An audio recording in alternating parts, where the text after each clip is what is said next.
Praise the Lord family, कैसे हैं आप सब। मैं विश्वास करती हूँ कि आप सब लोग ब्लेस्ड हैं। खुदावन के प्यारे लोगों, आज हम परमेश्वर के दास अपोस्टल अंकित साजवान जी से वचनों की कुछ अद्भुत और गहरी बातों को वचनों के आधार से जानेंगे। और मैं आप सब लोगों से रिक्वेस्ट करती हूँ कि आप सब लोग इस वचन को ध्यान से सुने, क्योंकि आज परमेश्वर के दास ने वचनों से बहुत ही गहरी और अद्भुत बातों को हम पर जाहिर किया है। So I request, listen carefully. God bless you. मैं चाहता हूं आज आप ध्यान धरकर सुने इस चीज को कि आपका जो माइंडसेट है चर्च को लेके वो बदलना बहुत जरूरी है।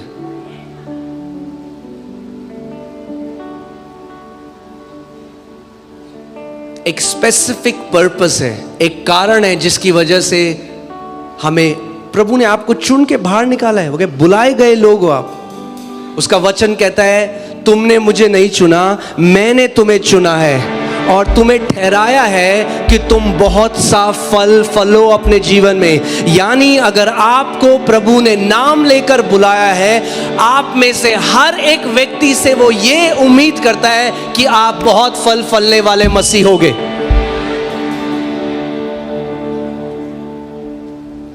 आमीन। सो एक्लीसिया क्या, एक लेजिस्लेटिव बॉडी है, गवर्नमेंटल बॉडी है, शासन करने के लिए बनाया गया है, रूल करने के लिए बनाया गया है। जिस दिन आप कलीसिया के अधिकार को समझ जाओगे, उस दिन आप दूसरी तरीके से देखोगे जैसे आप देखते हो चीजों को।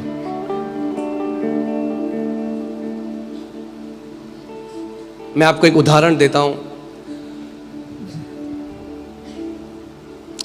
मैं शायद पहले मैंने सोचा था बाद में दूंगा, पर शायद मैं भूल ना जाऊं इसलिए। साउथ अफ्रीका में एक व्यक्ति था जो काफी फेमस था।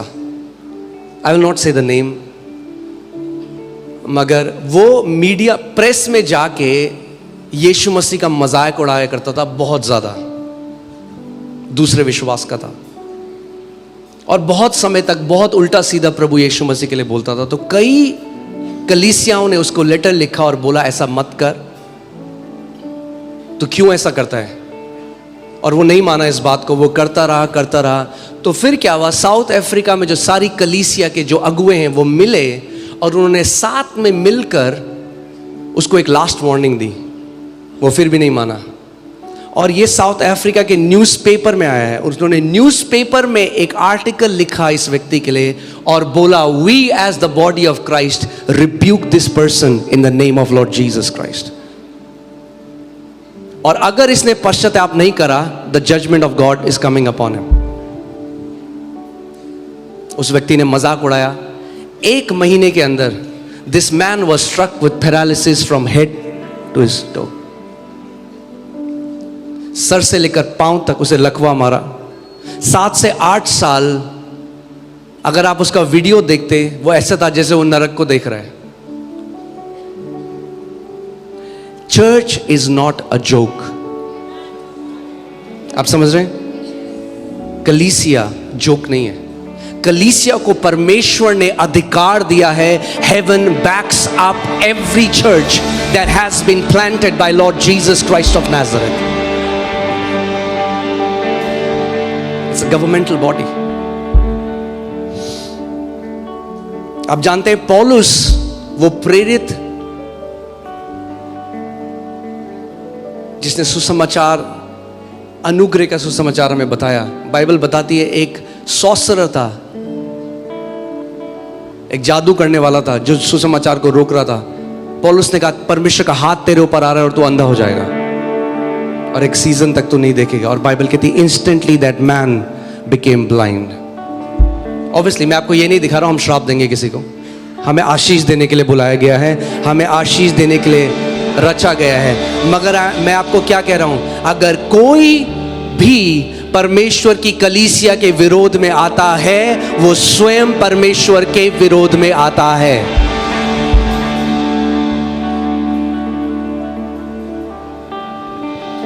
आमीन। सो मैं इस पत्थर पे अपनी कलीसिया को बनाऊंगा। वो पत्थर कौन है? कई लोग कहते हैं पत्थर पतरस है। नहीं, पतरस नहीं है, क्योंकि पतरस जब मर गया तो कलीसिया बंद हो जाती। मगर वो पत्थर स्वयं प्रभु यीशु मसीह है। जल्दी से कुछ वचनों को देखते हैं and then will go into the teaching. पहला कुरिन्थियों 10:4 इसमें लिखा है, और सब ने एक ही आत्मिक जल पिया। इजराइलियों के लिए लिखा है, क्योंकि वे उस आत्मिक चट्टान से पीते थे जो उनके साथ साथ चलती थी, और वह चट्टान कौन था? वो चट्टान कौन था? मसीह था। वो चट्टान मसीह था। इफिसियों 2:20, और प्रेतों और भविष्यद्वक्ताओं की नींव पर जिसके कोने का पत्थर कौन है?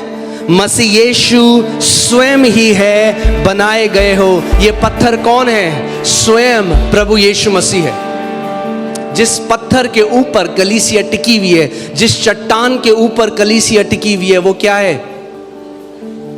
जितने ये सोचते हैं ना कि हम कलीसिया को खत्म कर देंगे, कलीसिया तो बढ़ती जाएगी भैया, इसको नहीं रोक सकता कोई। हाँ,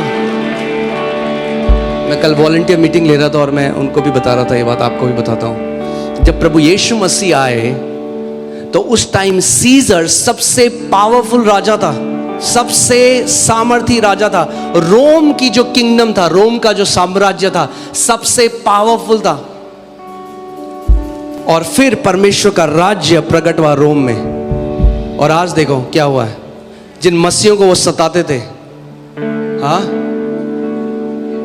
आज परमेश्वर का राज्य फैल रहा है। यीशु मसीह राजाओं का राजा है और सीजर एक सैलेड है। सीजर सैलेड बन गया है। जो कलीसिया के विरोध में आया महान राजा, आज सैलेड है उसका, और आप सैलेड की तरह खाते हो उसे, सीजर सैलेड। आमीन। दानियल में नेबुकदनेस्सर ने एक दर्शन, एक स्वप्न को देखा, और स्वप्न में आपको बताता हूं उसका अर्थ क्या है। अब दानियल उसको, उसका इंटरप्रिटेशन, उसका अर्थ बता रहा है। दानियल 2:31 से, हे राजा, जब तू देख रहा था तब एक बड़ी मूर्ति देख पड़ी, और वह मूर्ति जो तेरे सामने खड़ी थी वह लंबी चौड़ी थी, उसकी चमक अनुपम थी और उसका रूप भयंकर था। उस मूर्ति का सर तो चोखे सोने का था, उसकी छाती और भुजाएं चांदी की, और उसका पेट और जांघें पीतल की, उसकी टांगें लोहे की और उसके पांव कुछ तो लोहे के और कुछ मिट्टी के थे। फिर देखते देखते तूने क्या देखा कि एक पत्थर बिना किसी के खोदे या बिना किसी के काटे, जो भविष्यवाणी की तस्वीर है प्रभु यीशु मसीह की। An uncut stone, Bible says, अगर कोई चट्टान से पत्थर को ना काटे तो क्या वो निकल सकता है? नहीं। It talks about divine, divinity. वो परमेश्वर की तरफ से, वो क्योंकि वो कुंवारी के द्वारा पैदा हुआ, there was no human intervention. सो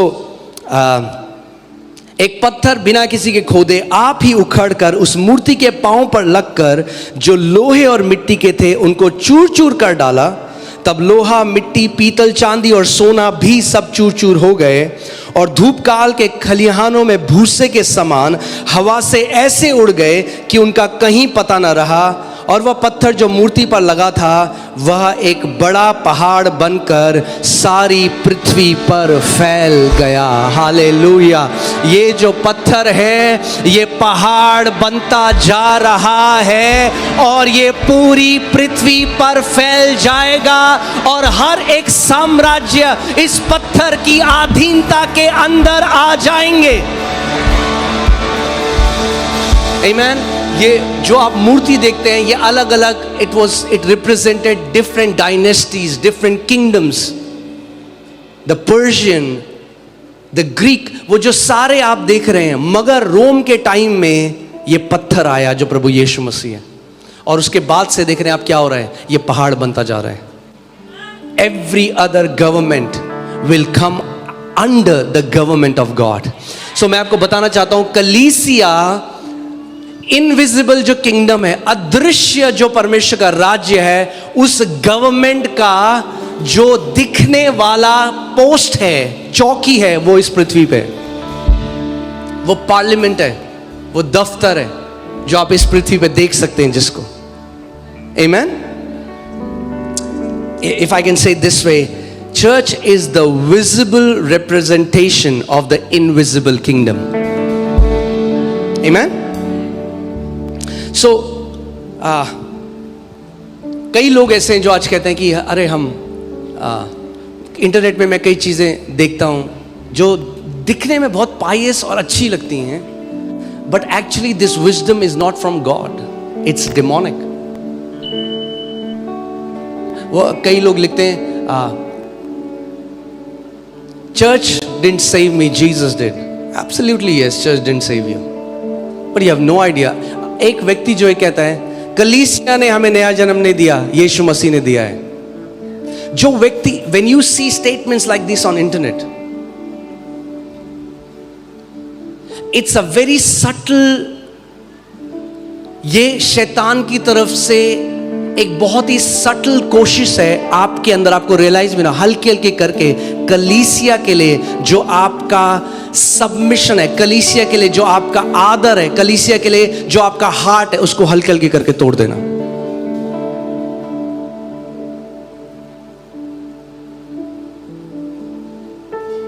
और जो ये बात बोल रहा है वो एक चीज को नहीं जानता।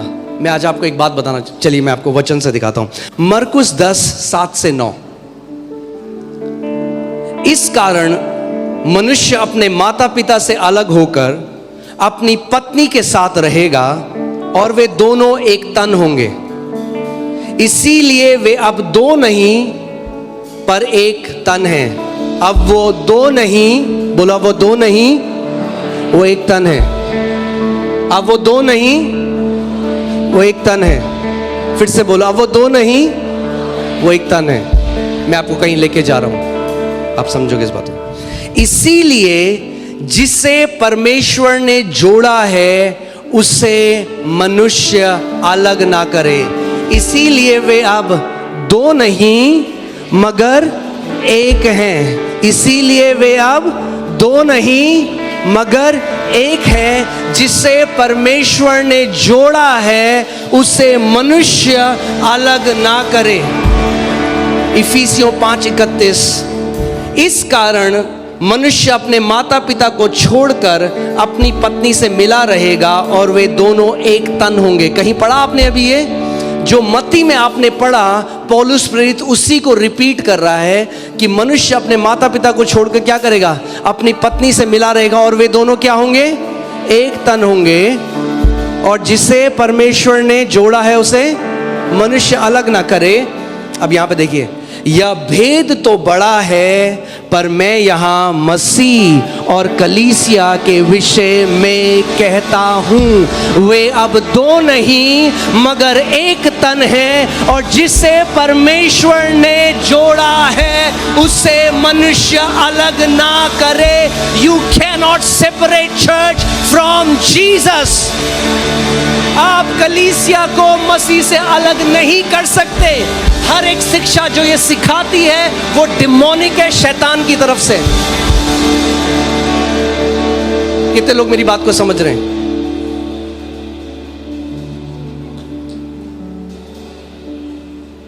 परमेश्वर ने जोड़ दिया है भाई मसीह और उसकी देह को। वो सर है, हम देह हैं। आप बोल सकते हो मुझे व्यक्ति ना अच्छा नहीं लगता, इसका शरीर का बस सर अच्छा लगता है। मूर्खों जैसी बातें करते हैं कई मसीह लोग। You can not separate Christ and the church. Get this into your heart. आप मसीह और उसकी देह को, आप किसी व्यक्ति के पास जाओ, बोलो मैं आपको बहुत अच्छा मानता हूं, आपकी बीवी बिल्कुल बेकार है। You guess, you know what, you are gonna lose favour in that man's eyes. Favour गया, एक्सेस गया, वो घर में नहीं बुलाएगा आपको। अगर किसी की बीवी के लिए बुरा बोला, अगर यीशु की बीवी के लिए बुरा बोला,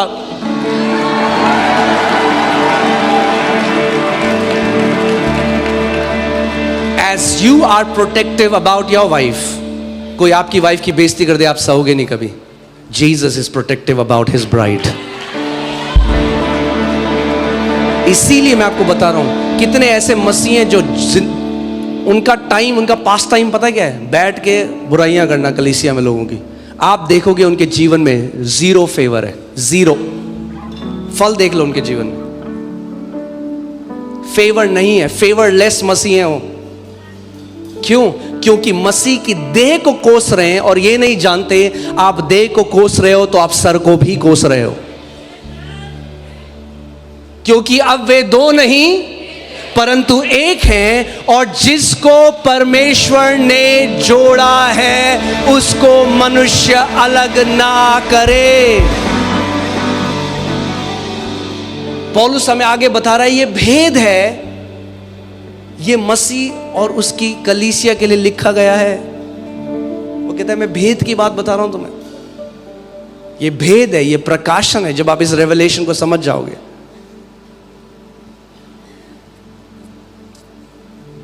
अगर किसी की बीवी कैसे दिखती है उससे आपको क्या, उसकी बीवी है भाई, वो प्यार करता है अपनी बीवी को। अरे मसीह अपनी देह से इतना प्यार करता है, उसने बलिदान दिया है अपना।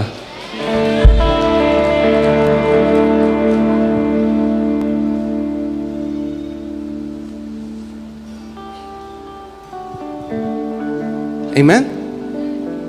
कुछ सीख रहे हैं हम लोग।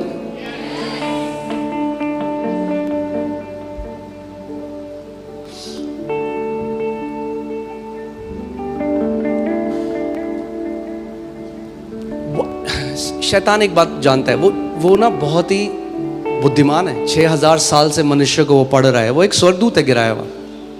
उसको पता है कि आप कभी भी मसीह के अगेंस्ट में नहीं बोलोगे, मगर वो जानता है मैं ऐसा कुछ इनसे कराऊं कि ये परमेश्वर के फेवर से उससे बाहर आ जाए। तो क्या कराओ, इनसे कलीसिया की बुराई कराओ, इनसे कलीसिया को श्राप दिलवाओ, इनसे कलीसिया के लिए उल्टा सीधा बोलो, क्योंकि आज तक नहीं जाने कि वे दो नहीं परंतु एक है।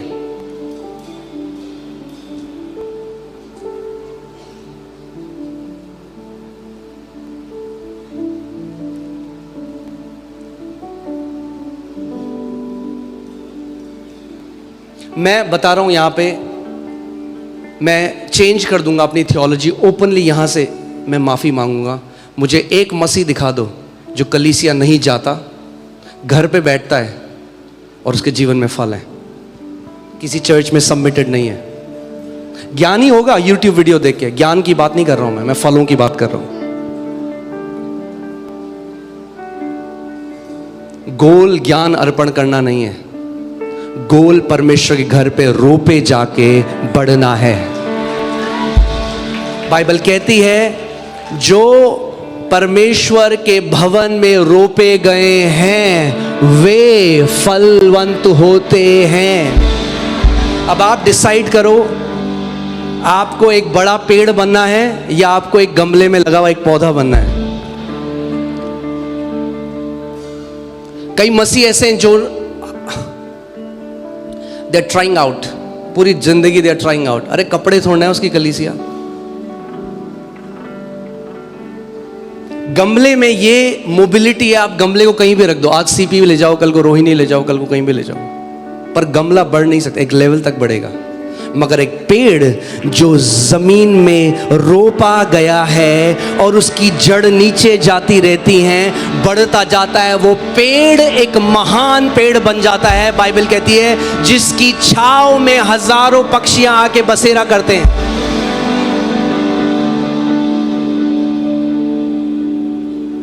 सो टमाटर का पौधा बनना है या एक बड़ा वृक्ष बनना है, आप डिसाइड करो, आप डिसाइड करो।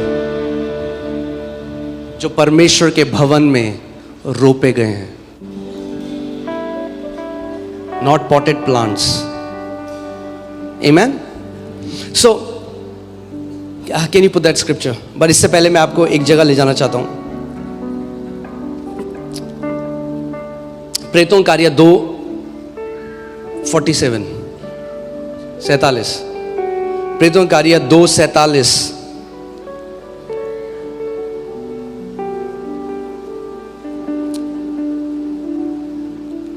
मैं आज बहुत ओपनली आपसे एक बात कहूंगा और मैं चाहता हूं ध्यान से आप मेरी बात सुने। वी आर वेरी ग्रेटफुल जो वेस्टर्न कंट्रीज से जो उन्होंने करा, जो उन्होंने सुसमाचार प्रचार किया, मगर एक चीज जो गलत इंपैक्ट आया है,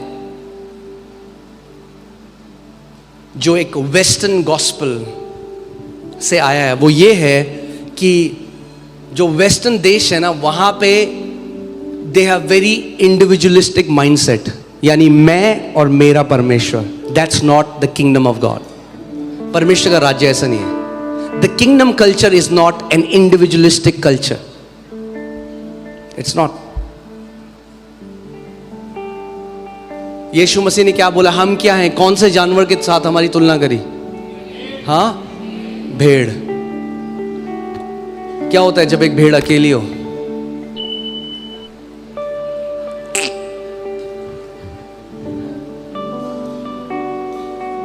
उसने नहीं कहा तुम भालू हो, हाँ, उसने और कुछ नहीं बोला, उसने कहा तुम हिरन हो, उसने तुम भेड़ हो। क्यों? क्योंकि भेड़ों को क्या जरूरत होती है? एक चरवाहे की जरूरत होती है। और भेड़ जो हैं वो साथ मिलके रहती हैं।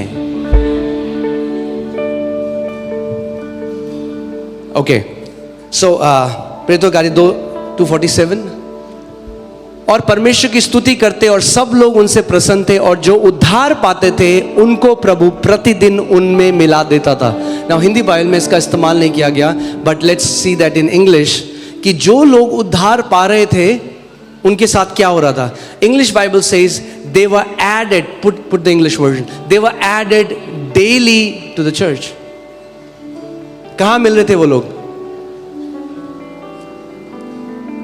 दे were added in the church. केवल गोल किसी को सुसमाचार देना नहीं है। आप सड़क में गए, आपने कहा प्रभु यीशु मसीह पे विश्वास करो, उसने कहा हाँ जी, आप छोड़ के आ गए। आपने उससे बोला आप मानते हो? हाँ मैं मानता हूं। वो ऐसा है, सड़क में एक बच्चे को पैदा कर देना, वो मर जाएगा कुछ टाइम में। Those people will have no fruits. Goal क्या है? कि एक व्यक्ति परमेश्वर के भवन में रोपा जाए और मसीह की शिक्षाओं में बढ़कर परिपूर्ण हो जाए। Praising God and having favor with all people, and the Lord added where? Lord added, come on, talk to me. Lord added where? Lord added where? Lord added to the church. God was adding new believers to the church. परमेश्वर ने विश्वासियों को कहां जोड़ रहा था? कलीसिया में जोड़ रहा था।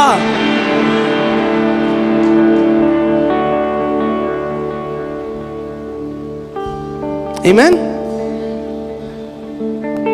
So, आपको ये समझना जरूरी है कि कलीसिया एक गवर्नमेंटल बॉडी है, एक रिलीजियस इंस्टीट्यूशन नहीं है। धार्मिक नहीं है जगह, ये धार्मिक जगह नहीं है। It's a governmental body.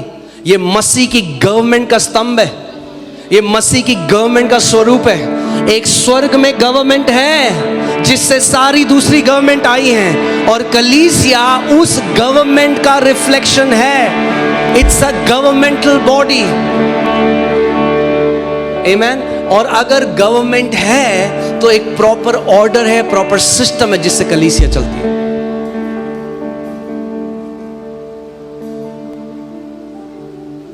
आमेन। ठीक है आप लोग सब बढ़िया? हाँ, कुछ सीख रहे हैं हम। मैं आपको बता रहा हूं, जब प्रकाशन आपको आ जाएगा, आपको बढ़ने से कोई नहीं रोक सकता। फिर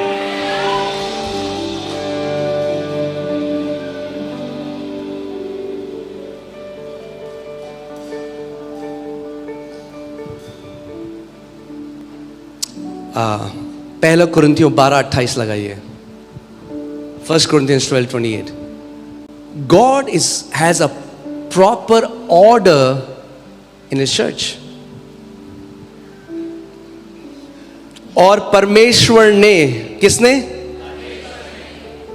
परमेश्वर ने, किसी संस्था ने नहीं, किसी आर्च बिशप ने नहीं, पोप ने नहीं, परमेश्वर ने। किसने? परमेश्वर ने कलीसिया में अलग अलग व्यक्ति नियुक्त करे हैं। किसने नियुक्त करे हैं? परमेश्वर ने नियुक्त करे हैं। He is the head of this governmental body. वो सर है इस गवर्नमेंटल बॉडी का। और परमेश्वर ने कलीसिया में अलग अलग व्यक्ति नियुक्त करे हैं। प्रथम प्रेरित, दूसरे भविष्यद्वक्ता, तीसरे शिक्षक, फिर सामर्थ के काम करने वाले, फिर चंगा करने वाले, और उपकार करने वाले, और प्रबंध करने वाले, और नाना प्रकार की भाषा बोलने वाले। There is an order, a system that you see in the church. परमेश्वर ने नियुक्त किया है अलग अलग व्यक्तियों को. It's God. See, मैं कल भी I was teaching my team, और ये बात आपको जानना बहुत ज़रूरी है कि सारा अधिकार जो है वो किसका है? परमेश्वर का है. सारा अधिकार जो आता है वो कहां से आता है? परमेश्वर से आता है. और परमेश्वर ने क्या किया? अपने पुत्र को भेजा इस पृथ्वी पे. और यीशु मसीह ने क्या कहा? स्वर्ग और पृथ्वी का सारा अधिकार मुझे दिया गया है. क्यों? क्योंकि वो एक मनुष्य बनकर आया. क्योंकि स्वर्ग में जब तक था उसके पास सारा अधिकार था, मगर पृथ्वी पे सारे अधिकार को छोड़कर आया. और जब पृथ्वी पे आया तो परमेश्वर ने उसको क्या दिया? अधिकार दिया. उसको बोलते हैं डेलीगेटेड अथॉरिटी.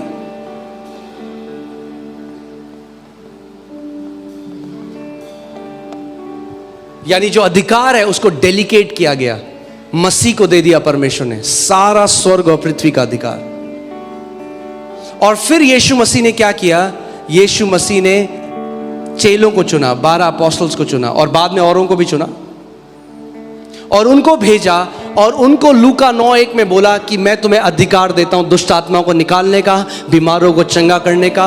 और उनको बोला जो कोई तुम्हें ग्रहण करेगा वह मुझे ग्रहण करेगा, जो कोई तुम्हें रिजेक्ट करेगा वो मुझे रिजेक्ट करेगा, और जो कोई मुझे ग्रहण करेगा वो मेरे भेजने वाले को ग्रहण करेगा.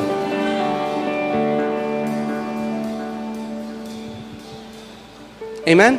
फिर जो अगुए थे कलीसिया के, इन्होंने अलग अलग चर्च में एल्डर्स अपॉइंट करे, जिनको हम कहते हैं पास्टर्स. और ऐसे करके आप देखते हैं कि इट्स अ गवर्नमेंटल बॉडी. अगर एक व्यक्ति, यीशु ने कहा, जिसने अगर कोई व्यक्ति इनका इनकार करेगा, उन्होंने यीशु का इनकार नहीं किया, मगर because they rejected the authority that Jesus had set, उन्होंने यीशु मसीह का इनकार किया.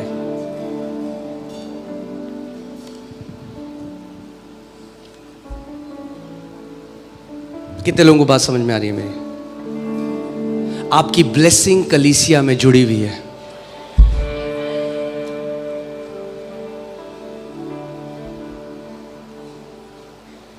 बहुत कम लोग हैं आज जो इस बात को समझते हैं कि कलीसिया केवल एक वो जगह नहीं जहां हम जाते हैं केवल एक मैसेज सुनने के लिए, आराधना करने के लिए, एक कम्युनिटी के लिए. नहीं नहीं नहीं नहीं. कलीसिया एक वो जगह है, we not only go gather as a church, we should be accountable as a church. आपका जीवन जब रोपा जाता है कहीं पे, आपके जीवन की जवाबदारी होनी चाहिए उस जगह पे. आज कितने मसीह कहते हैं भैया मुझसे कोई सवाल नहीं पूछ सकता.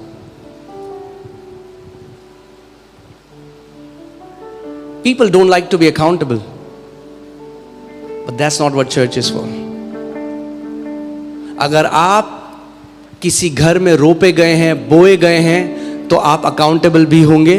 अगर आप गलत जीवन जीते हैं तो आपसे क्वेश्चन भी पूछा जाएगा. That will keep you healthy. Amen.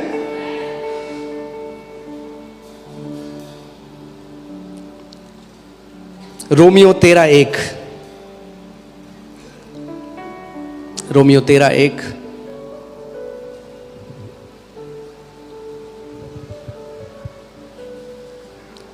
हर एक व्यक्ति शासकीय अधिकारियों के अधीन रहे, क्योंकि कोई अधिकार ऐसा नहीं जो परमेश्वर की ओर से ना हो, और जो अधिकार है वे परमेश्वर के ठहराए हुए हैं. इसीलिए जो कोई अधिकार का विरोध करता है वह परमेश्वर की विधि का सामना करता है, और सामना करने वाला दंड पाएगा. Apostle Paul says, English Bible says he will bring judgment upon himself.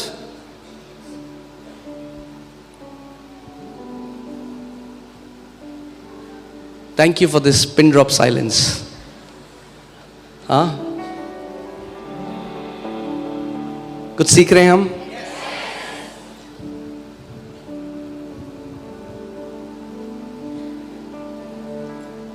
परमेश्वर का वचन हमें कह रहा है अधिकार परमेश्वर ने रखे हैं, कलीसिया में परमेश्वर ने नियुक्त किया है लोगों को। अगर कोई भी व्यक्ति एक ऐसी कलीसिया में जाता है जहां अनगॉडली लीडर है, वहां का जो अगुवा है वो अनगॉडली है, वो गलत जीवन जीता है, आपके पास पूरा अधिकार है उस कलीसिया को छोड़ने का, फुल राइट, छोड़ दो उस कलीसिया को।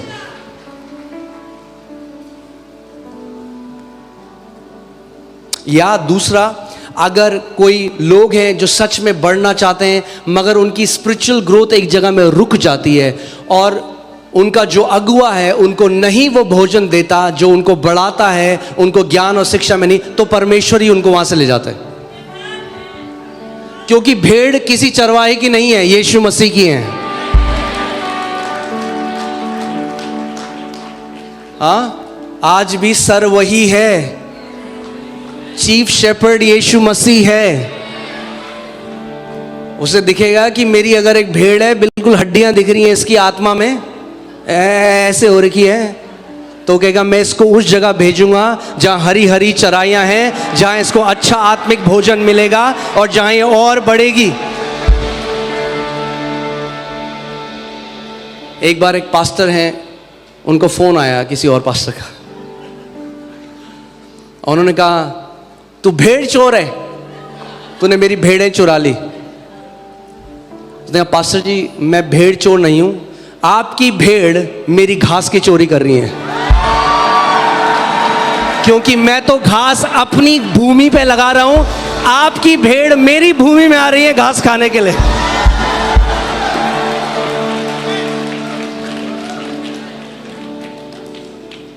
जैसे बाइबल में लिखा है, समझने वाले समझ जाएं। भैया हम तो यहां पे बीज बो रहे हैं, यहां पे घास लगा रहे हैं, परमेश्वर का आत्मा भेड़ों को लेकर आ रहा है, अब हम क्या करें इसमें।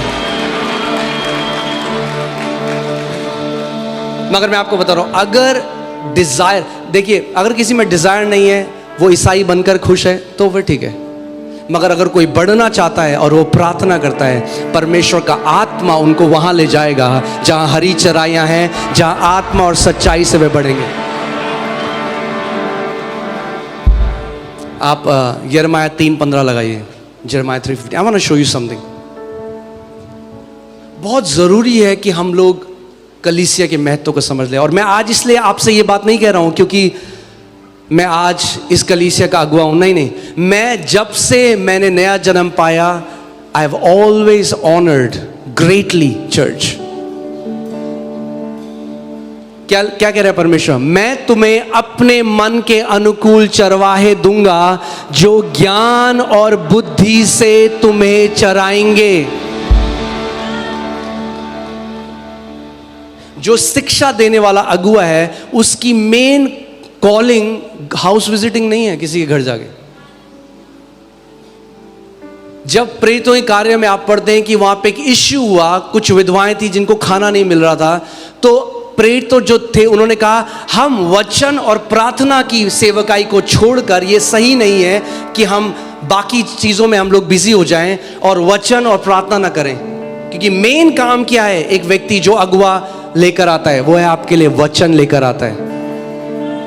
एक अगुआ प्रार्थना करने वाला होना चाहिए, क्योंकि अगर हम हाउस विजिटिंग करने लग जाएं तो क्या होगा, फिर पूरी भेड़ों को आप नहीं चरा सकते, आप वो भोजन नहीं दे सकते, आप वो खाना नहीं दे सकते जो प्रभु देना चाह रहे हैं, उसका आत्मा जो लोगों को बताना चाह रहा है, जो ज्ञान और बुद्धि की बातों से बढ़ाना चाह रहा है।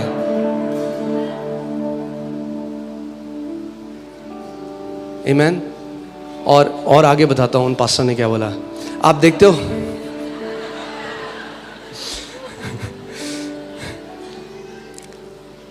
खेत के बाहर ना वो होती है बाउंड्री, आप देखते हो बाउंड्री होती है।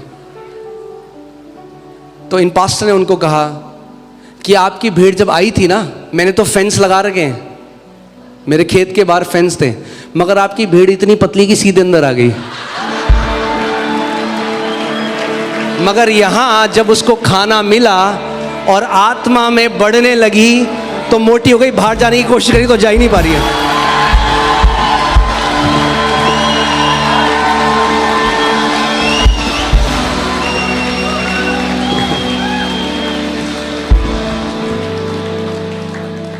आमेन। मैं आपको बता रहा हूं, जो व्यक्ति एक आत्मिक कलीसिया में बोया गया है उसके फल बोलेंगे, आपके जीवन के फल बताएंगे लोगों को कि आप परमेश्वर के घर में बोए गए हो जो एक जीवित कलीसिया है। योर फ्रूट्स विल स्पीक, आपके फल बताएंगे। और एक बात बताओ मुझे, आज बोल ही देता हूं मैं, हाँ, इतने एलिगेशन जो लगते हैं मुझे आज तक समझ आए। अरे किंडरगार्टन के बच्चे हो कि आप लोग, मैं जेब में रख के ले आया आपको यहाँ पे।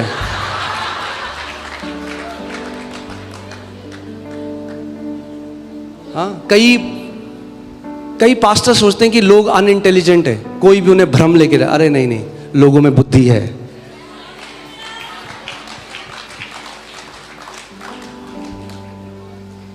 आमेन। कोई किसी को कहीं नहीं ले जा सकता, ना ला सकता है। जो चरवाहा है, जो यीशु मसीह, जो भेड़शाला का हेड है, जो कलीसिया का हेड है, वो अपनी मर्जी से लोगों को जहां वो चाहे वहां ले जा सकता है। और एक बात आपको आज मैं बोल रहा हूं परमेश्वर की उपस्थिति में, ये कलीसिया प्रिजन नहीं है, जेल नहीं है। जिस दिन आपको लगे कि हम यहां से बाहर जा रहे हैं, मैं सारे अगुए, सारे लीडर्स के लिए मैं बता रहा हूं आपको, हम ब्लेस करके आपको रिलीज करेंगे, कभी गलत नहीं बोलेंगे आपके लिए। यू हैव फुल फ्रीडम, पूरी आजादी है। दरवाजा खुला है आने के लिए और दरवाजा खुला है जाने के लिए। आमेन। कोई रोक नहीं है। कोई नहीं बोलेंगे बाहर जाओगे तो श्रापित हो जाओगे। नहीं नहीं नहीं नहीं, ब्लेस्ड हो, मसीह में ब्लेस्ड रहोगे। कोई कंट्रोल नहीं है। आमेन। हाँ, पर यहां आओगे तो जहां प्रभु ले जा रहा है इस ट्रेन को, वहां पे तुम भी साथ में चलोगे।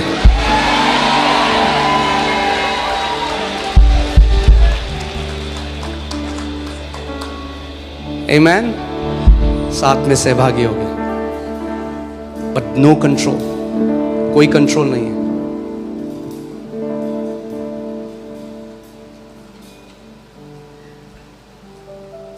यहाँ पे एक भाई मेरे पास एक बार आया और उसने कहा कि प्रभु मुझे लीड कर रहा है कहीं और। मैंने ब्लेस किया, उसको रिलीज किया।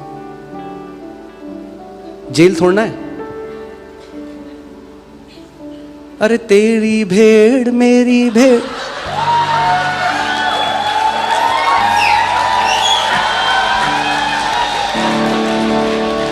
अरे सारी है उसकी भेड़।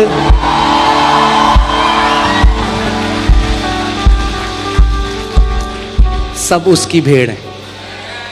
वो बुलाने वाला है, उसने लहू बहाया, उसने बलिदान दिया। आमेन। हाँ, हम आपकी रखवाली कर सकते हैं जब तक आप इस भेड़शाला के अंदर हो, बट वी डोंट ओ, हम किसी के मालिक नहीं हैं। आमेन।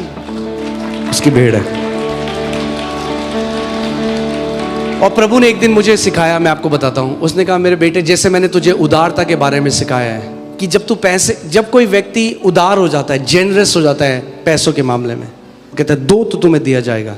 उदारता केवल पैसों में काम नहीं करती, आत्माओं में भी करती है। उदारता से बोलो जा, प्रभु हजारों को लेकर आएगा, क्योंकि लाने वाला वो है। God added to the church daily. Who added? Yes. Amen. Hallelujah. Praise God. So, इब्रानियों 13:17, इब्रानियों 13:17, अपने आगुओं की आज्ञा मानो और उनके अधीन रहो, क्योंकि वे उनके समान तुम्हारे प्राणों के लिए जागते रहते हैं, जिन्हें लेखा देना पड़ेगा।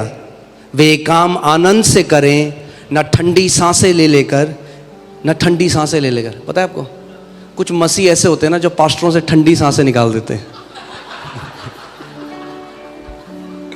मतलब बोलते हैं ना, वो बंदा आ रहा है बाहर, तो अंदर पास्टर ऑफिस में करता है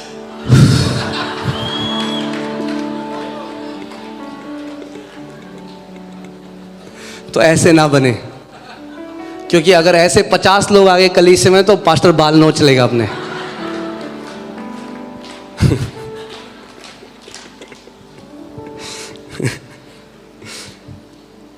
पवित्र आत्मा जानता है सब कुछ, वो ऑथर है भाई बाइबल का। हाँ, जब मैं मनन कर रहा था इस वचन में, मैंने सोचा ठंडी सांसें क्यों लिखा है, तब प्रभु ने मुझे याद दिलाया एक इंसिडेंट।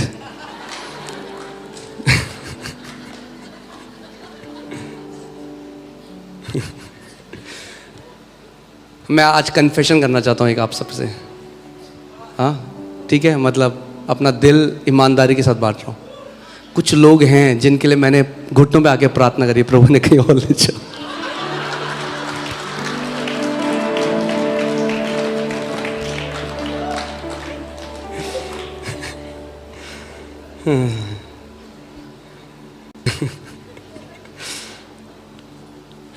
इब्रानी 13:17 फिर से देखते हैं।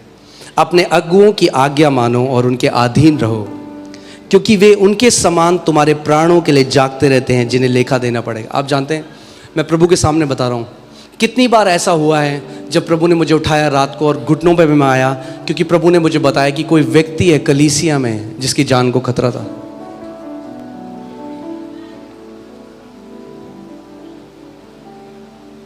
शेपर्ड, जब आप एक समझोगे कि एक चरवाहे का रोल क्या है, यहां पे देखो क्या लिखा है, वो आपके प्राणों के लिए जागते रहते हैं। English Bible says they watch out for your souls, क्योंकि आपकी आत्मा तो बचाई हुई है, आपकी आत्मा बचाई हुई है, बट आपके प्राणों के ऊपर कोई अटैक करना चाहता है। What is your soul? Your will, your emotion, your decision making, your mind. और किसने नियुक्त करे हैं चरवाहे कलीसिया में? परमेश्वर ने करे। तो मैं हमेशा एक भाई मुझे मिला, वो कहता है, पास्टर जी मैं ना अपनी कलीसिया में दशवांश नहीं देता क्योंकि मुझे भरोसा नहीं अपने पास्टर पे। तो मैंने कहा क्यों जा रहा है उस कलीसिया में? अगर तुझे भरोसा ही नहीं है अगुओं के ऊपर, तो why are you going to that church?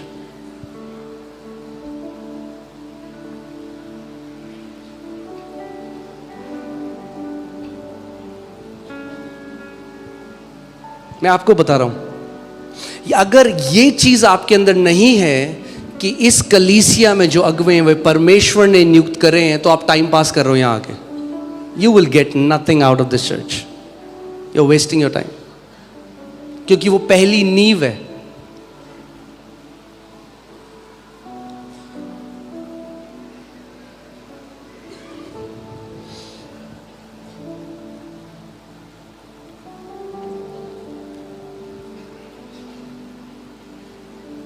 Bible कह रही है हम अपने अगुओं के अधीन रहें। अगर आपको कोई भी अगुआ कुछ ऐसा करने को कहता है जो वचन के विरोध में है, आपके पास फुल अथॉरिटी है उसको ना मानने की, अगर वचन के विरोध में उसको बोला जाता है तो। मगर अगर आपको कुछ ऐसा बोला जाता है जो वचन के हिसाब से है और आप तब भी रिबेलियन करते हैं, आप बलवा करते हैं, तो आप परमेश्वर की नज़र में दोषी ठहरते हैं। आप जानते हैं रिबेलियन, सबसे पहला रिबेलियन किसने किया था? शैतान ने स्वर्ग में। कभी आपने सोचा उसको माफी क्यों नहीं दी प्रभु ने? Why was he kicked out of heaven? चलिए पहला शमूएल 15 उसका 23वीं आयत देखिए। पहला शमूएल 15:23, विद्रोह वैसा ही पाप है जैसा जादू टोना। क्या कह रही है बाइबल? विद्रोह कैसा पाप है? God takes rebellion very seriously. परमेश्वर बलवा को बहुत सीरियसली लेता है।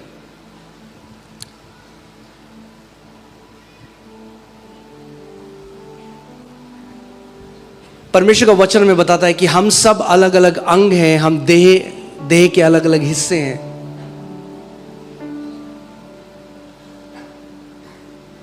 मगर पौलुस प्रेरित कहता है कि आत्मा मुझे बताता है कि मेरे जाने के बाद फाड़ खाने वाले भेड़िए तुम्हारे बीच में आएंगे। आपको क्या लगता है केवल उस समय में आते हैं, इस समय में नहीं आते? आपको क्या लगता है हर एक व्यक्ति जो कलीसिया में आता है वो संत है? अभी मैंने बताया था ना आपको, कोई आ रहा है चोरी करने के लिए, हमारे पास कैमरा में फुटेज है। अलग अलग टाइप के लोग आएंगे अलग अलग उद्देश्यों से। You have to be watchful.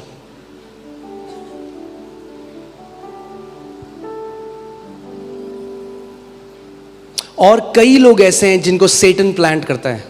मैं आज आपको सच बता रहा हूं, इस बात को ध्यान से सुनिए। सेटन प्लांट करता है। वो ऐसे हैं जो बैठेंगे, लोगों को लेके अगुओं की बुराई करेंगे। जो बेचारा सिंपल हार्ट से आया है कलीसिया में बढ़ने के लिए, उसको डिट्रैक्ट कर देंगे अपने उससे, उसके अंदर पॉइजन को भर देंगे। ये लोग एक कैंसर की तरह हैं देह में।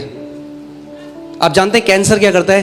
कैंसर शरीर के विरोध में कार्य करता है, उसी शरीर के विरोध में कार्य करता है जिस शरीर के अंदर है। ऐसे ही कई हैं लोग, वो उसी कलीसिया में जाएंगे और उसी की नींव खोदेंगे। और उनको क्या लगता है प्रभु यीशु मसीह नहीं देख रहा है, वो अंधा नहीं है और ना वो बहरा है। ऐसे लोग अपने ऊपर जजमेंट लेकर आते हैं।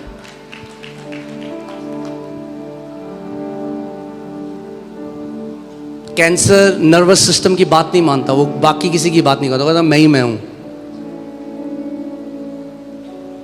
ऐसे ही कई लोग हैं, पहले भी थे आज भी हैं। देखो पौलुस प्रेरित क्या कह रहा है कलीसिया के लिए, ये आप सबके लिए इंस्ट्रक्शन है बाइबल में। रोमियो 16:17, रोमियो 16 का 17 और 18 हम देखेंगे।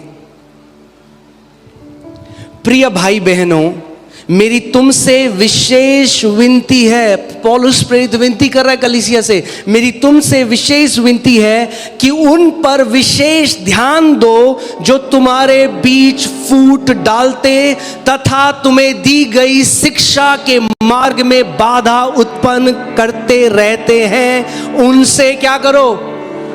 दूर रहो।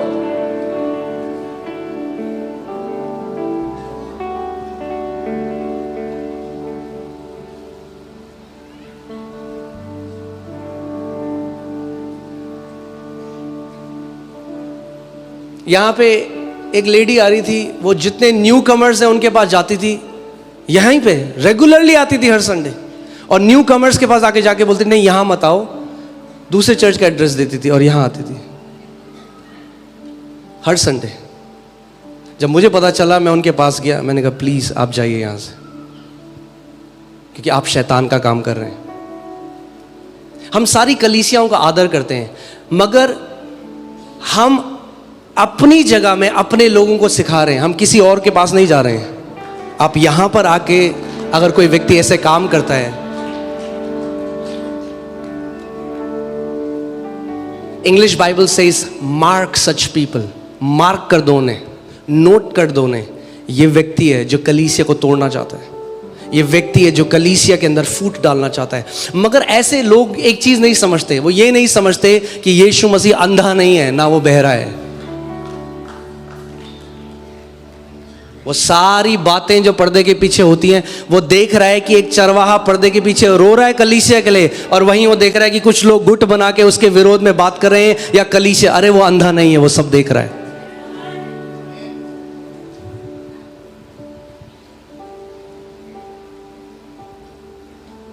ऐसे मसीहों के अंदर कोई परमेश्वर का भय नहीं है। परचून की दुकान नहीं है चर्च। मैंने क्या बोला? गवर्नमेंटल बॉडी है उसकी। फिर से मैं बोलता हूं, ध्यान से सुनिए। और ऐसे लोग जो होते हैं ना, मैं आपको बता रहा हूं, वो पता है करते हैं, वो चर्च नहीं छोड़ते, वो आते रहते हैं, वो आएंगे, मगर जो भोले लोग हैं ना, वो उनको भगा देंगे। अगर आप किसी रेस्टोरेंट में गए, आप किसी होटल में गए खाने, किसी रेस्टोरेंट में गए, आपके बगल में टेबल में एक बंदा बैठा है, कहेगा भाई साहब यहाँ का ना शाही पनीर बेकार है, दाल मखनी बिल्कुल खराब, चिकन बिल्कुल खराब, रोटी बिल्कुल खराब, मैं 10 साल से यहाँ रहा हूं। तो बोले बेवकूफ, अगर यहाँ सब कुछ खराब है तो 10 साल से क्यों आ रहा है यहाँ पे? जा यहाँ से बाहर।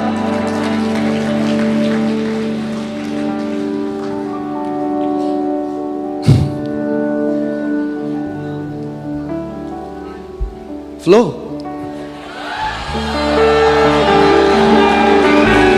कोई कह रहा है फ्लो।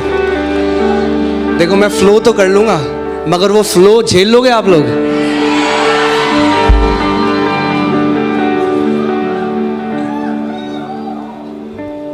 आमीन। मैं आज आप सबसे एक बात कह रहा हूं, अगर आए हो तो या तो पूरे अंदर आ जाओ या तो बाहर चले जाओ। तो क्या आप उसका फल भी देखोगे? फिर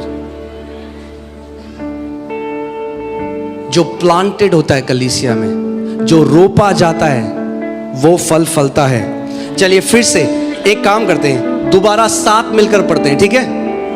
कि ताकि ये वचन आपके लिए भी बात कर रहा है, हम सब के लिए बात कर रहा है। रोमियो 16 17 से 18। Okay, ready? 1 2 3। प्रिय भाई बहनों, मेरी तुमसे विशेष विनती है कि उन पर विशेष ध्यान दो जो तुम्हारे बीच फूट डालते तथा तुम्हें दी गई शिक्षा के मार्ग में बाधा उत्पन्न करते रहते हैं, उनसे दूर रहो। आगे, ये लोग हमारे प्रभु यीशु मसीह के नहीं परंतु अपनी ही लालसाओं के दास हैं। ये प्रभु को आदी नहीं है ये लोग। These people are not, they can speak the same language. जय मसीह की, हालेलुया, प्रेज द लॉर्ड बोल सकते हैं। आपको ध्यान देना है किन लोगों को आप अपना कान दे रहे हो। आमीन। सोचो ना, अगर वो कह रहा है जो तुम्हारे बीच में फूट डालना चाहते हैं, जब पौलुस को ये चिट्ठी लिखनी पड़ी, इसका मतलब कुछ लोग थे वहां कलीसिया के अंदर जो फूट डाल रहे थे। तो अगर तब थे तो आज भी हैं, और वही इंस्ट्रक्शन जो उनके लिए था वो आज आपके लिए भी है। आगे, अपनी चिकनी चुपड़ी तथा चतुराई से की गई बातचीत के द्वारा वे भोले भाले लोगों को भटका देते हैं।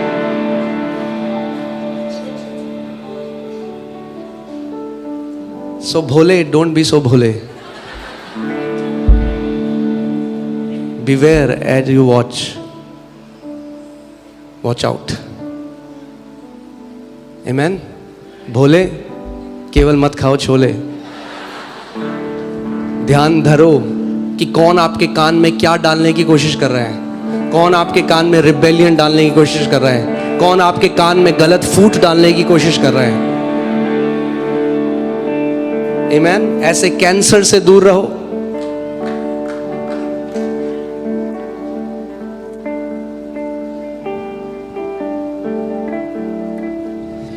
और ये अभी के समय में नहीं है केवल, ये पहले भी था। देखिए अपोस्टल जॉन क्या कह रहे हैं, दूसरा यूहन्ना 1:8 सुनो। दूसरा यूहन्ना 1:8, अपने विषय में चौकस रहो। This is the apostle that taught us about the love of God. ये वो प्रेरित है जिसने परमेश्वर के प्रेम के बारे में हमें सिखाया। वो देखो क्या लिखा है अपनी पत्री में, अपने विषय में चौकस रहो कि जो परिश्रम हमने किया है उसको तुम गवा ना दो। यानी आप गवा सकते हो उस परिश्रम को।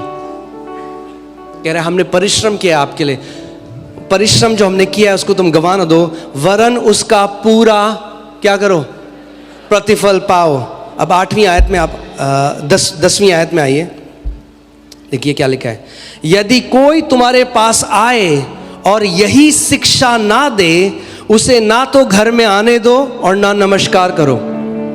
सच a strong instruction from the leadership.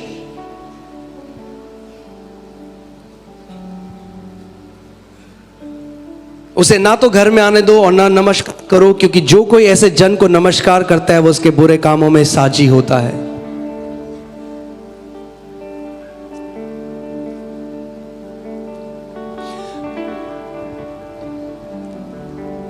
जब मैं 19 साल का था, जब मैं प्रभु में आया, मेरा उद्धार हुआ, हम कलीसिया जाते थे। एक यूथ ग्रुप था, सारे लड़के यंग, हम एक जगह बैठते थे और वहाँ वो शुरू करते थे इसकी बात उसकी बात इसकी बात उसकी।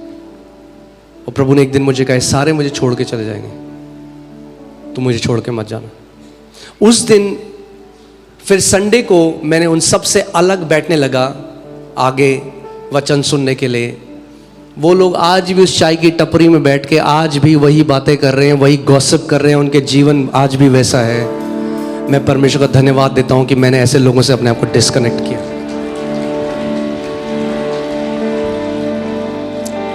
आपको आज सोचना है कौन है वो लोग जिनके साथ आप उठते बैठते हो। क्या वो जीवन की बात करते हैं आपके साथ? आर दे बिल्डिंग समवन और are they constantly criticising others? ये वो, ये ऐसा, वो ऐसा, ये ऐसा। तो जो आपके साथ बैठा है ना, जैसे ही आप जाओगे वो आपके बारे में भी बात करेगा।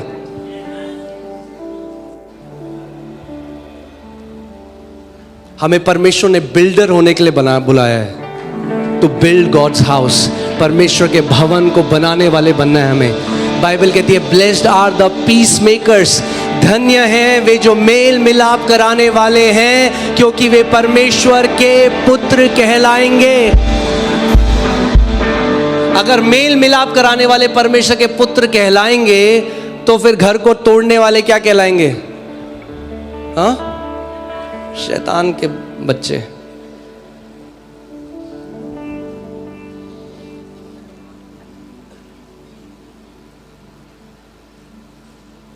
And usually people who don't submit, जो नहीं सबमिट करते, it has to do with pride. देखिए यहाँ पे तीसरा यूहन्ना 1:9-10 के बारे में मैं डियोट्रफिस के बारे में आपको बताता हूँ। एक व्यक्ति था, एक लीडर था, जो प्रेरितों ने एक कलीसिया में लीडर को अपॉइंट किया। डियोट्रफिस, एक कलीसिया उसको दी गई, उसको अपॉइंट किया गया। मगर क्योंकि वो प्री एमिनेंस चाहता था, वो चाहता था कि मैं सबसे ऊपर रहूं, मैं किसी की बात ना सुनूं, मैं किसी की अधीनता में नहीं आऊंगा, तो वो क्या कर रहा है? पूरे चर्च को करप्ट कर रहा है। तो फिर यूहन्ना प्रेरित को एक लेटर लिखना पड़ा वहां की कलीसिया को, और देखो क्या लिखा है। तीसरा यूहन्ना 1 उसकी 9वीं आयत में, मैंने कलीसिया को पत्र लिखा था, परंतु दियोत्रिफेस जो उनमें हमेशा ही अगुआ बनना चाहता है। आप हमेशा उन लोगों को देखोगे जो वो अगुआ बनना चाहते हैं, कई बारी उनके जीवन में कोई फल नहीं है, तो वो क्या करेंगे? वो लोगों को भड़काते हैं। फिर be very careful, be very careful. परंतु दियोत्रिफेस जो उनमें हमेशा ही अगुआ बनना चाहता है, हमारी नहीं मानता। इसी कारण जब मैं वहां आऊंगा तो तुम्हारे सामने उसके द्वारा किए गए सभी कामों को स्पष्ट कर दूंगा, अर्थात सारे बुरे बुरे शब्दों का प्रयोग करते हुए हम पर लगाए गए आरोपों का। See what he was trying to do was he was trying to defame the apostles। वो जो प्रेरित थे, प्रभु यीशु मसीह ने जो चुने थे, उनके बारे में बुरा बोलता था लोगों को, ताकि लोगों को उनसे हटा के कि लोग केवल उसकी सुने। It's in the Bible. इतना ही नहीं, वह ना तो स्वयं उपदेशकों को स्वीकार करता है, ना ही कलीसिया के सदस्यों को ऐसा करना देता है। जो ऐसा करने के इच्छुक हैं उन्हें वह कलीसिया से बाहर कर देता है।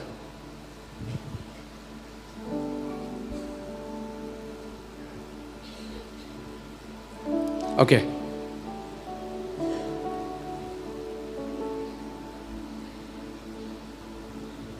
I'm telling you, submission is beautiful. अधीनता बहुत सुंदर है। आप उसका बहुत फल देखेंगे अपने जीवन में। अगर एक अनगॉडली लीडर है, बिल्कुल अधीन मत होना। बट अगर आप देखते हो, अगर आप ये जानते हो कि कोई अगुआ है जिसको परमेश्वर ने नियुक्त किया आपके ऊपर, आप अधीन होगे, आप उसके फलों को देखोगे। आमीन। अब जो एक चीज मैं जिसके बारे में आपको बताना चाहता हूं वो है कि कलीसिया को परमेश्वर ने और ऐसा भी बुलाया, एक आर्मी की तरह बुलाया। और मैं इसके बारे में बहुत सोच रहा था, कुछ दिनों से मैं बार बार इसको सोच रहा हूं कि कलीसिया का एक रोल है, चर्च का एक रोल है, and it is to take over. उसका राज्य बढ़ रहा है, उसका राज्य यहाँ पे प्रकट हो रहा है, और ये हमारी प्रिविलेज है कि हम साथ में मिलकर कलीसिया को बढ़ा सकते हैं, साथ में ग्रो कर सकते हैं। और कलीसिया, आप जानते हैं, church is an army of the Lord. आप में से हर एक व्यक्ति एक योद्धा है यीशु मसीह का। अरे आमीन, विश्वास करते हो? आप में से हर एक व्यक्ति एक योद्धा है। मगर जब, और मैं फिर इसके बारे में सीख रहा था,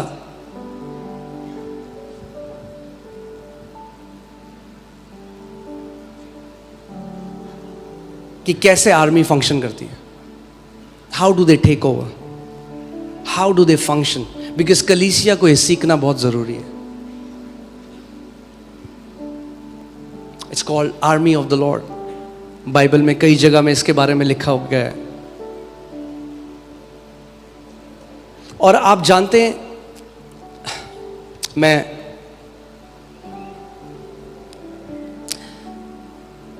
जिस कलीसिया के एक मेंबर हैं, brigadier Sethi, he was working in army as a brigadier. So I sat with him for few days. मैं उनसे पूछ रहा था कैसे आर्मी फंक्शन करती है, बिकॉज अगर हमें सीखना है और कैसे चलना है. I was learning, I want to learn. मैं सीखना चाहता हूँ कैसे एक आर्मी टेक ओवर करती है किसी टेरिटरी को, एक जगह को कैसे टेक ओवर करती है, कैसे आर्मी फंक्शन करती है. और बहुत सुंदर चीजें हैं जो पूरी बाइबल से ली गई हैं.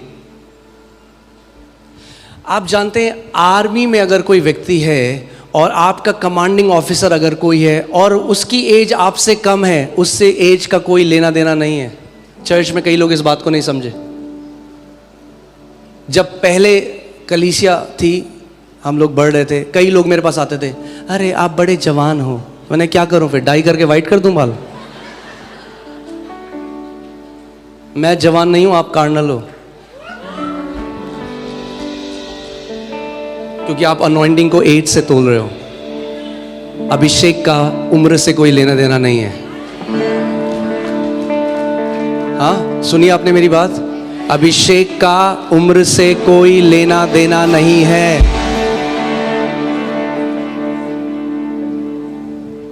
और अगर एक वाइफ है और अगर एक हस्बैंड है और उसकी जो वाइफ है वो उसके सीनियर रैंक में है, जब कभी उसकी वाइफ ने यूनिफॉर्म पहनी है, हस्बैंड को सल्यूट करना पड़ेगा वाइफ को, बिकॉज दे रिकग्नाइज अथॉरिटी.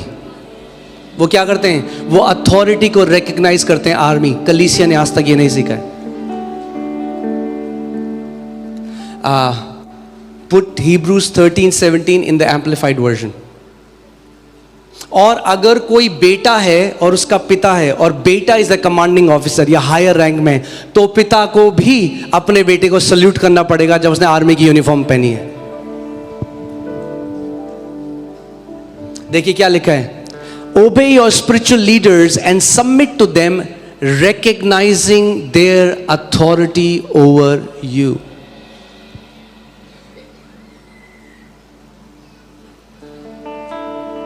आप जानते हैं, जो अपोस्टल्स प्रभु यीशु मसीह ने चुने थे वो सब जवान थे, बहुत जवान थे, बट उनको अधिकार दिया गया और उनके द्वारा परमेश्वर ने महान कार्य करे.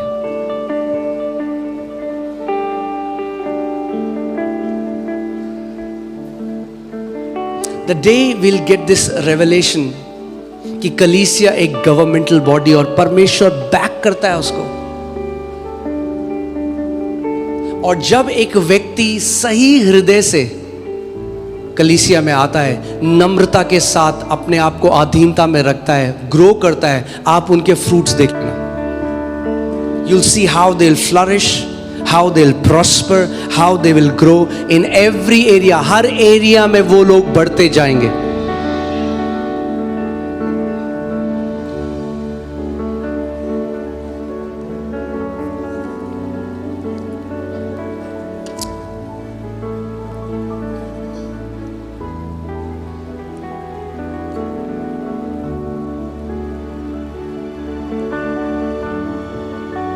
एक्ट्स में लिखा है कलीसिया के लिए कि वे लोग रोज मिलते थे. एक ऐसे समय में जब परसिक्यूशन था. चर्च में आपसे एक बात बोल सकता हूं, एक चीज जो हमें जिससे बाहर आना है वो पता है क्या है आज? Comfortable Christianity. कंफर्ट ने ना फायर को खत्म कर दिया कई मसीहों में. कंफर्ट, एक आर्मी कंफर्ट में रहेगी ना तो कभी टेरिटरी को नहीं ले सकती. अगर हमें दिल्ली को, अगर हमें इस देश को जीतना है, कंफर्टेबल क्रिश्चियनिटी से नहीं जीत सकते हम लोग. उस समय में वो लोग रोज मिलते थे. Can you put Acts 2:42 Hindi में? उस समय में वो लोग रोज मिलते थे और रोज मिलने का मतलब है उनको मार दिया जाएगा, क्योंकि परसिक्यूशन इतना था कि उनको जान से मार दिया जाएगा. तब भी वो लोग मिलते थे रोज. और आज लोग बोलते हैं ठंडा है, मैं नहीं आऊंगा चर्च में. अगर उस टाइम के मसीह लोग देख लेते आज के बारे में तो वो आंसू बहाते। उन्होंने कई लोगों ने पहले बलिदान दिया, अपना लहू बहाया, तभी बाइबल आपके हाथ में आई है। आज हम लोग प्रभु को जानते हैं।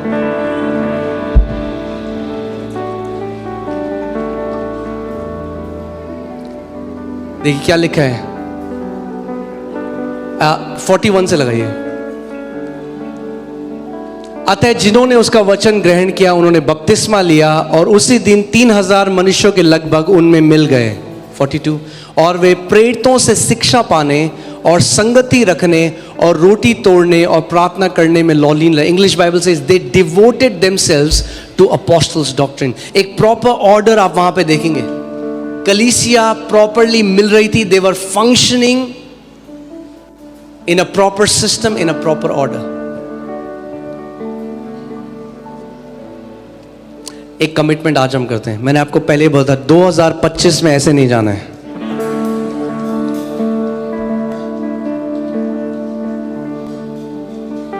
अगर मेरा यीशु मसीह प्रार्थना करने वाला व्यक्ति था, आप एक कमिटमेंट करो, प्रभु पवित्र आत्मा मुझे अनुग्रह दे कि मैं भी प्रार्थना करने वाला व्यक्ति बनूंगा।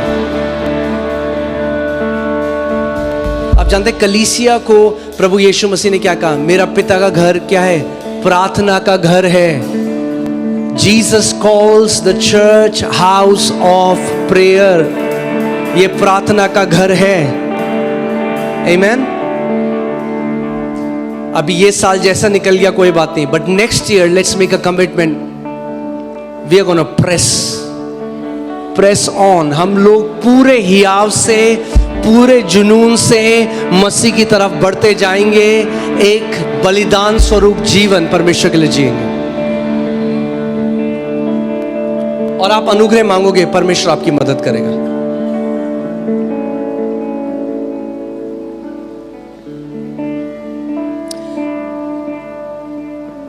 अगर आपको कभी टाइम मिले तो आप पढ़ना। पास्टर पॉल योंगी चर्च, उनकी चर्च स्लम एरिया में शुरू हुई थी, स्लम्स के एरिया में। मैं आपको कैसे बता रहा हूं, कई मसीह लोग इस बात को नहीं जानते। उनकी ब्लेसिंग कनेक्टेड है परमेश्वर के घर से।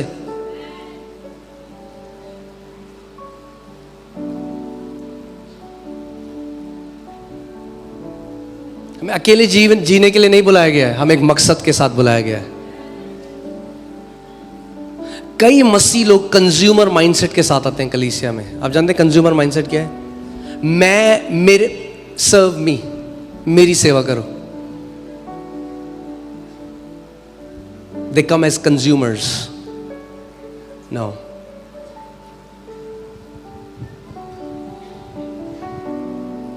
कलीसिया वो जगह है जहां पे हम एक दूसरे की सेवा करते हैं, बलिदान से जीते हैं। आमीन। और मसीह के डील डॉल में बढ़ते जाते हैं। We are not coming with serve me mentality. यीशु मसीह ने कहा मैं अपनी सेवा कराने नहीं आया, मैं सेवा करने के लिए आया हूं।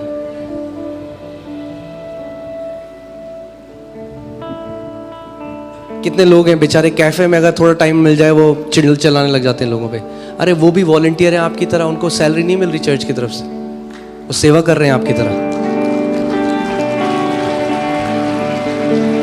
होटल थोड़ा आए हो भाई, रेस्टोरेंट में थोड़ा, मैकडोनल्ड्स नहीं है ये। आज सब क्लियर कर दूं मैं आप सबको, मैकडोनल्ड्स में नहीं आए हो, ये कलीसिया है, परमेश्वर का घर है। आमीन। पुट 1 टिमोथी 3, ये बताना आपको बहुत जरूरी है। 1 टिमोथी 3:15 ये देखना आपको जरूरी है।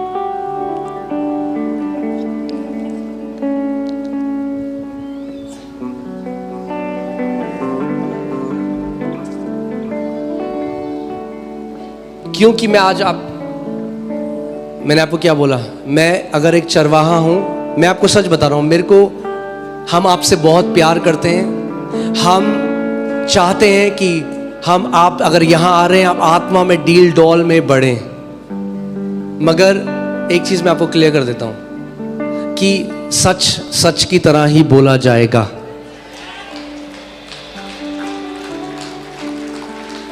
कई कलीसियां हैं जहां पे अगर कोई व्यक्ति बड़ा चेक लिखता है तो पास्टर उनको नहीं बोलता। यहां पे वो नहीं है। 1 करोड़ का चेक भी लिखोगे तब भी बराबर हो सबके। आमेन।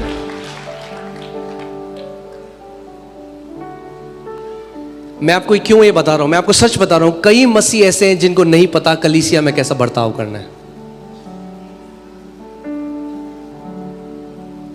मैं आपको कुछ इंसिडेंट्स बताता हूं आज कि आप समझो। यहां पे बीच में एक व्यक्ति था, वो आगे उसने चेयर लगाई और टांग रख दी उसके ऊपर दोनों, और एक बेटी इस घर की आई वहां बोलने तो उस पर चिल्लाने लगा वो आदमी। ऐसे लोगों को उठा के बाहर फेंक देना चाहिए, पता है आपको?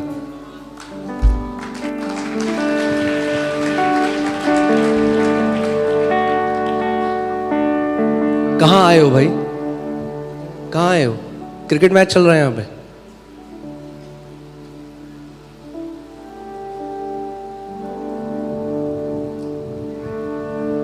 ये कलीसिया परमेश्वर का घर है, यहां पे उसका आदर होता है, अगुओं का आदर होता है, एक दूसरे का आदर होता है, क्योंकि ये उसका घर है। कोई भी वॉलंटियर यहां पे हॉस्पिटैलिटी इंडस्ट्री का वेटर नहीं है किसी के लिए, आप ही लोगों में से उठ के आए हो। और जिन वॉलंटियर ने बदतमीजी करी है, आपको पता ही नहीं है कि उनको कैसी डांट पड़ी है मुझसे। यहां बदतमीजी अलाउ नहीं करी जाएगी, ना तो लोग वॉलंटियर से कर सकते हैं, ना वॉलंटियर किसी से कर सकता है। नहीं, इस घर में कल्चर आदर का है।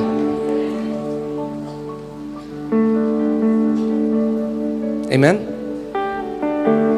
क्योंकि जो कोई चलिए वचन में देखते हैं। आमेन। कि यदि मेरे आने में देर हो तो तू जान ले कि परमेश्वर के घराने में जो जीवित परमेश्वर की कलीसिया है और जो सत्य का खंबा और नींव है, कैसा बर्ताव करना चाहिए।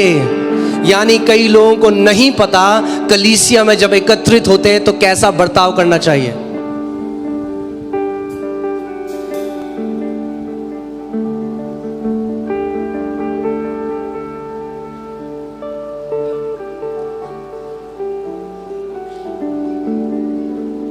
और जब उस बेटी ने उनको बोला कुछ, वो व्यक्ति उठा और उसका हाथ इतनी तेज से झटक के वो बाहर चला गया। मुझे इतना गुस्सा आया, मैंने कहा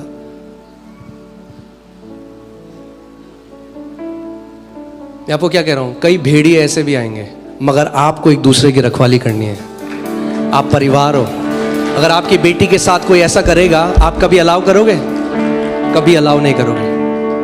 नहीं, हम सबको एक दूसरे को देखना है, हम सबको एक दूसरे को वॉच आउट करना है। हर एक व्यक्ति इस जगह में आदर के योग्य है, क्योंकि आप परमेश्वर के बेटे और बेटियां हो।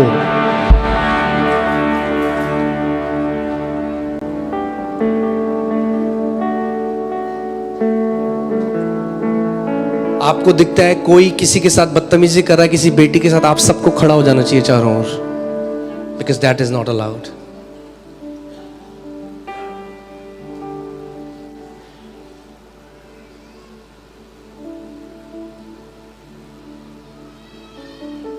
उनको लगता है कि अरे ये कुछ बोलेंगे है नहीं।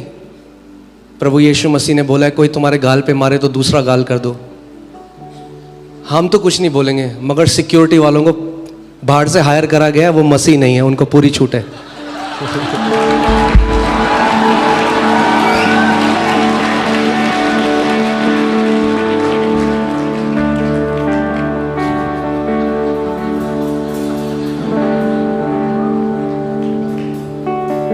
इस घर में हर एक बेटी सेफ है।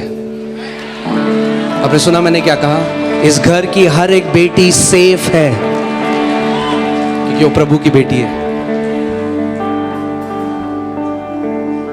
और अगर कभी भी कोई आपको ऐसा व्यक्ति मिलता है जो आपको गलत तरीके से टच करता है, कि कोई ऐसा कमेंट करता है, आप प्लीज आके हमें बताओ, फिर उसको टच किया जाएगा।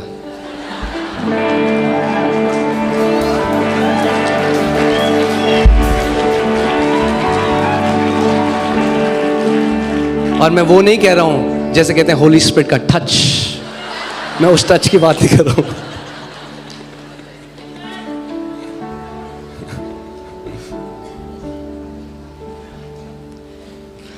खुद सोचिए कलीसिया को क्या कहा है, पौलुस क्या कह रहा है, कलीसिया क्या है?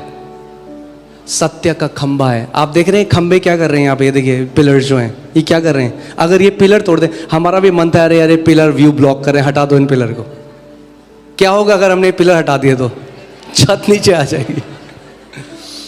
क्योंकि कलीसिया सत्य का खंबा है, इसीलिए तो शैतान हटाना चाहता है इस खंबे को, क्योंकि अगर खंबा ही हटा दिया तो पूरे परमेश्वर के राज्य का सत्य गिर जाएगा। अगर कलीसिया नहीं होगी, मैं आपको बता रहा हूं, the world will become godless, wicket हो जाएगी ये दुनिया। इस दुनिया में जो परमेश्वर का सत्य को जिसने होल्ड करके रखा है वो कलीसिया है। इसीलिए शैतान नफरत करता है कलीसिया से, इसीलिए पूरी कोशिश करता है हल्के हल्के करके विश्वासियों के जीवन से सैंटिटी खत्म कर दे चर्च की। कि लोग बोले ये क्या है, तो घर पे मैं YouTube देख लूंगा, मी एंड माई बाइबल। नहीं, गैदरिंग में बहुत ताकत है जब हम एक साथ गैदर करते हैं। आमीन। जब हम गैदर करते हैं तभी हम कलीसिया हैं। आमीन। क्योंकि कलीसिया क्या है? गैदरिंग है, एक झुंड है जब मसीह लोग साथ में आके मिलते हैं।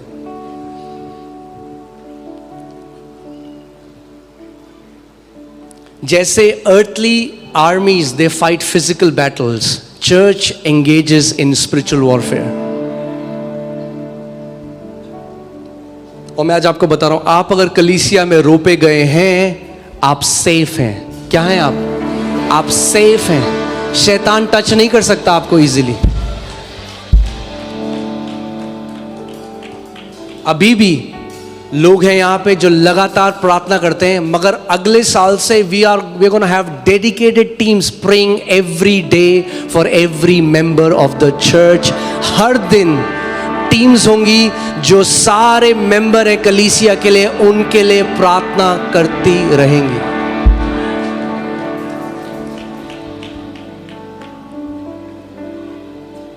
आमीन। मैं आपको बता रहा हूं, बहुत मजा आने वाला है, बहुत सारी चीजें होने वाली हैं।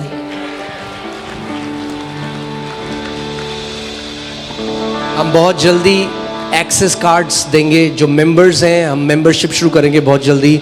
जितने लोग, अच्छा एक बात, जब भी हम मेंबरशिप की बात करते हैं, कुछ मसीहों का एक क्वेश्चन है, वो कहते हैं हम आना तो चाहते हैं इस कलीसिया में, मगर हमें गाड़ोगे कहाँ? हमें बस ये बता दो, हमें गाड़ोगे कहाँ?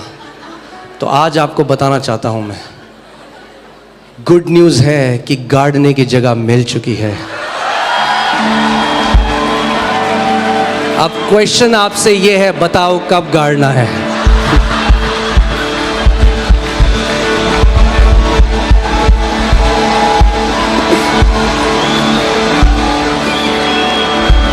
और एक नहीं, दो सेमेटरी मिल चुकी हैं। आमीन।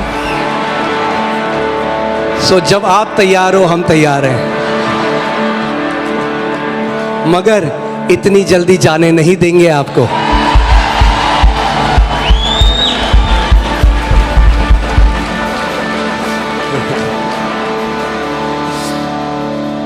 हाँ, जितने लोगों का क्वेश्चन था आज मैंने क्लियर कर दिया।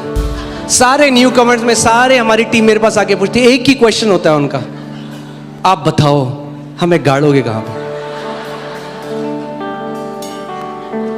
टी शर्ट प्रिंट करा के दे दें आपको, यहां पे गाड़ेंगे। ओके, सो नए साल से वी विल हैव मेंबरशिप। हम लोग आपको एक एक्सेस कार्ड देंगे। आमीन। हर एक मेंबर के पास एक एक्सेस कार्ड होगा। और मैं आपको बता रहा हूं, ये जो बाहर आप लॉन देख रहे हो, जिस किसी व्यक्ति को शादी करनी है, आप फ्री में ये लॉन यूज कर सकते हो अगर आप मेंबर हो।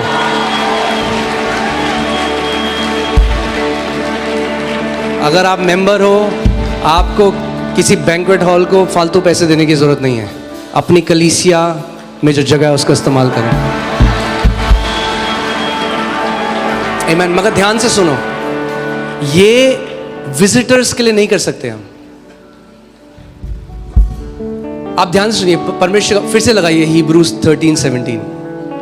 बाइबल कहती है अगुओं को लेखा देना होगा जो कलीसिया में लोग हैं उनके, पर हम उनका लेखा नहीं दे सकते जो साल में एक बार क्रिसमस में आते हैं।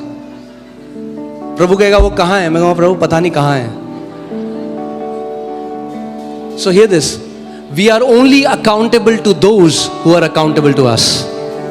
हम उन्हीं का लेखा दे सकते हैं परमेश्वर को जो अपना लेखा कलीसिया को देते हैं।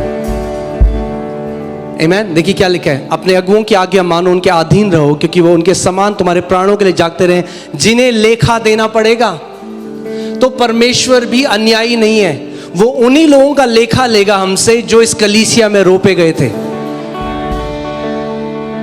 अगर आप इस कलीसिया में प्लांटेड हो तो हमें आपका लेखा देना पड़ेगा परमेश्वर को, ठीक है। अभी बहुत सारे हम लोग चेंजेस कर रहे हैं। आप देखोगे एक बहुत ही पावरफुल एक आर्मी की तरह एक सिस्टम बन रहा है। आमीन। एक टीम्स होंगी, अगर कोई भी व्यक्ति नहीं आ पाया किसी भी रीजन से, उनको कॉल जाएगा कि आप क्यों नहीं आ पाए, सब ठीक है, आपकी तबीयत तो खराब नहीं है, किसी के लिए प्रार्थना करनी है। देयर विल बी टीम्स जो हॉस्पिटल विजिट के लिए, लोगों के बीमारों के लिए प्रार्थना करने के लिए, so there will be a dedicated team for that.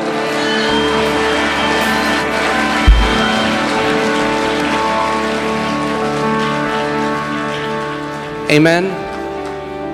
और पहले साल से हर एक पहला सैटरडे हर महीने का पहला, हर साल, अब इसको लिख लो, ये चेंज नहीं होगा। हर महीने का पहला सैटरडे होगा सोल विनिंग ट्रेनिंग। हर किसी व्यक्ति को ट्रेनिंग दी जाएगी आत्माओं को कैसे जीतना है, क्योंकि ये आपकी बेसिक कॉल है, ये आपकी पहली कॉल है। हाँ, खुद बचना काफी नहीं है, औरों को बचाना होगा। अकेले नहीं जाना है स्वर्ग, बहुत आत्माओं को लेकर जाना है। आमीन। क्योंकि ये हमारी पहली कॉल है कि तुम क्या बनोगे, मेरे गवाह बनोगे। So first of every Saturday हम 300 पे उसको लॉक करेंगे। 300 पहले, हर 300 लोग आप यहाँ आओ, ट्रेन हो, यहाँ पे आपके लिए खाना होगा, आप आओ, सीखो, और उसके बाद जाओ जहाँ हो, अपने जॉब पे, अपने ऑफिसेस पे, अपने कॉलेजेस में, and become a soul winner. मैं 2 रात पहले प्रार्थना कर रहा था और अन्य भाषा में प्रार्थना करते करते प्रभु ने मुझसे बात करी। तो प्रभु ने कहा this is what I want from the church, कि हर एक व्यक्ति FOLJ में एक सोल विनर हो, हर एक व्यक्ति। आमीन। अगर आप यहाँ पे हो तो आप इक्विप्ड हो, आप ट्रेंड हो, हर एक व्यक्ति आत्माओं को जीतने वाला हो। आमीन। ये कलीसिया आत्माओं को जीतने वाली कलीसिया हो।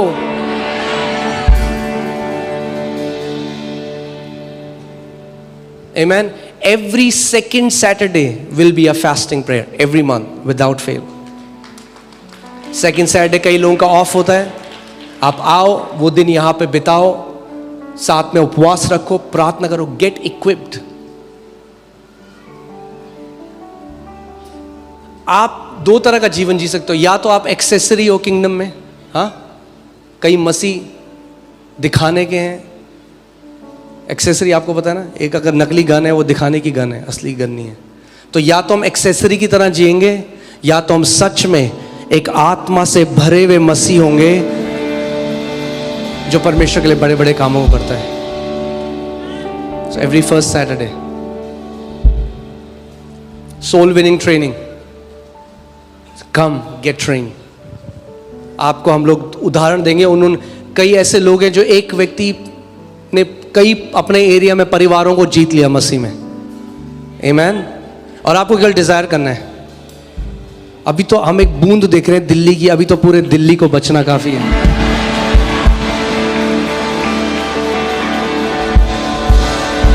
जो पवित्र आत्मा उन 120 के ऊपर उतरा और उन्होंने पूरी दुनिया, बाइबल कहती है they turn the world upside down.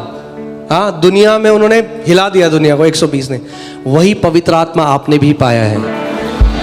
और अगर वो 120 ऐसा कर सकते हैं तो यहाँ पे लगाओ हजारों लोग। क्या कर सकते हो आप इस देश में, अगर आप उसी पैशन से, उसी आत्मा से भर जाओ।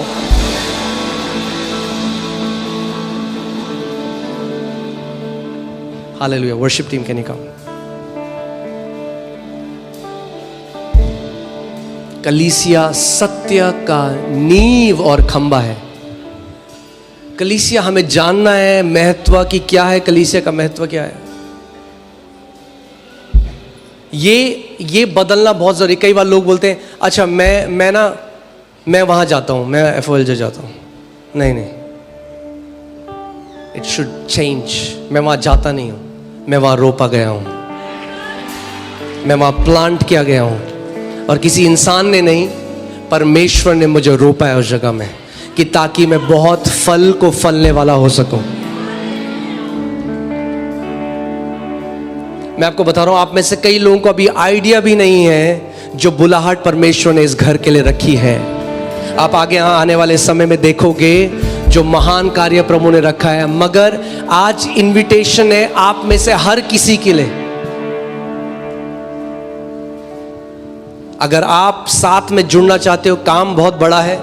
अगर आप एक पिलर की तरह इस घर में खड़ा होना चाहते हो कि प्रभु मैं एक पिलर की तरह इस घर का बोझ संभालूंगा, आप देखो परमेश्वर आपके साथ क्या करेगा।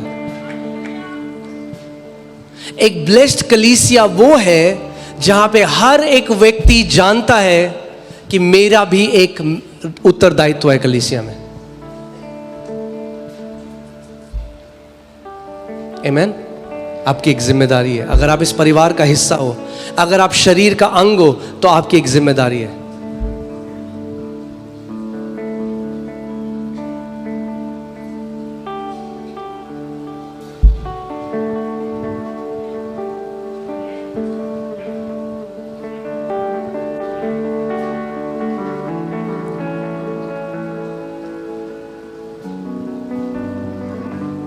और मैं आज आपको इनविटेशन दे रहा हूं, अगर कोई भी व्यक्ति वॉलंटियर करना चाहता है। हम लोगों को इतनी सारी कॉल्स आती हैं प्रार्थना के लिए, लोग बहुत कम हैं। यू वांट टू वॉलंटियर, कम।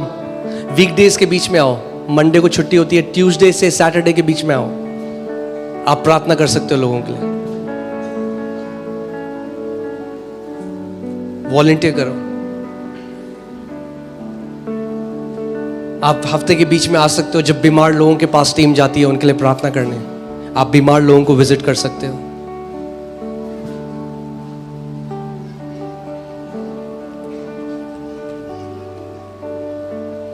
आमीन। तैयार हो आप लोग? एक ग्लोरियस चर्च परमेश्वर खड़ी कर रहे हैं। आमीन। और जैसे आप इस घर में रोपे गए हो, जो प्रतिज्ञा प्रभु यीशु मसीह ने कही वो आपके लिए भी है कि अधोलोक के फाटक आपके और आपके परिवार में कभी भी प्रबल ना होंगे, प्रभु यीशु मसीह के नाम में।